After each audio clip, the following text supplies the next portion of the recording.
The way you get satisfaction from your job, or whatever you do really, is to remember that 10 times out of 10,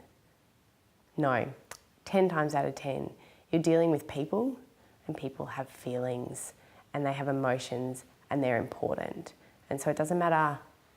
what you're doing for them or with them or against them, it's really important to remember that they're still people. I'm Julia, I'm a doctor, baker, singer in cars, sister, daughter, friend, dancer, bad dancer.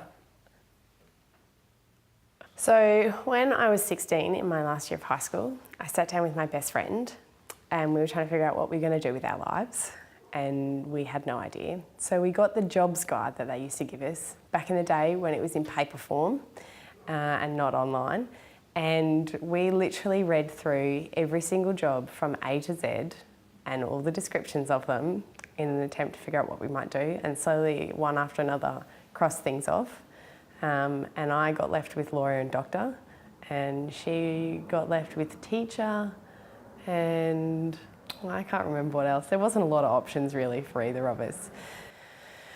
Before I started studying medicine, I didn't think I would get through it, and I thought it was all going to be too hard, and it was too challenging, and I wasn't smart enough to do it. And I think it's because everybody talks it up as this amazing, wonderful career, and they put you on a pedestal, and in the end it's just a job and it's just a university degree, and yes, you've got to do a lot of work. So I ummed and ahed as to, when I finally got my place, whether I was going to take it and whether I was going to take some time off, and I didn't know what I was going to do. It really clicked for me when I probably, and I'd loved it all the way through, but I was just at the beginning of my second year working, and I looked after this patient who I still remember to this day, and he was very unwell, and I suppose there was a lot of discussion with his family as to how we were going to look after him and what was going to happen from there. And I would see his wife every day and talk with her, and I think when all of that finished and he unfortunately passed away, I think knowing that I had somehow made it easier for the family by what I had done, as well as looking after his medical problems, I think that's probably when I decided this was what I wanted to do. There is no role in medicine to only look after broken legs in bed 12, or, you know, kidney disease in bed 14. When we lose sight of the fact that they're people, then, and we lose sight of how it affects them and their family and everybody else, then it's time to walk away. And I've always said, particularly working in emergency,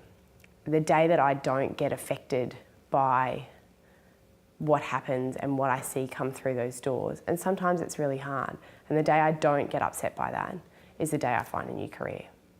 Being a doctor is not the be-all and end-all of my life. It's a job, and I love my job, and I think it's an important job, but there's so many other important things to do, and I think I would probably be a bad doctor if all I did and all that encompassed me was being a doctor. So, you know, I'm a friend and a daughter and a sister, and I am an appallingly bad athlete, but I give it a shot, and I like to think that I'm an excellent baker, but probably need a lot more work. I am really good at drinking red wine, and I'm excellent at dancing badly and singing appallingly in my car to myself, but I'm not just a doctor. I think having all those other things as a part of my life and not letting my job take over my life makes me better at my job, because so much of what I do, particularly in the emergency department, but all the time, is listening to patients and their families and their fears and concerns, and being able to relate to them and explain it to them in a way that they can understand it, and being able to put it in perspective for them, that if all you do is go to a hospital and work all day and you have no idea what else goes on in people's lives and how that affects them and their disease and everything else, then you're not a very good doctor. I think enjoying what I do for the majority of my time, which at the moment is work, is so important. And not only for me, I think it's probably important for everybody to do. But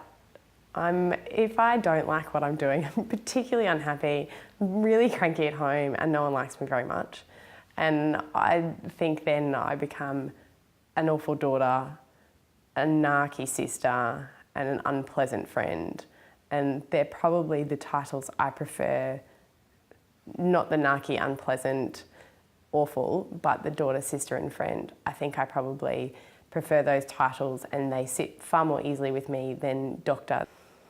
If I could go back to and meet the Julia Kelly aged 15 or 16 at high school, who was very unsure of herself, and well, she probably had a lot of external self-confidence. There wasn't necessarily a lot behind the show that was put on to back it up, and she certainly didn't feel as confident as everybody thought she probably was.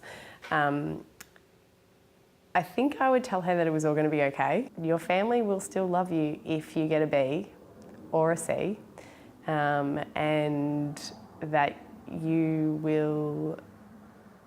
probably still succeed in life and figure out what you want to do at some point along the line.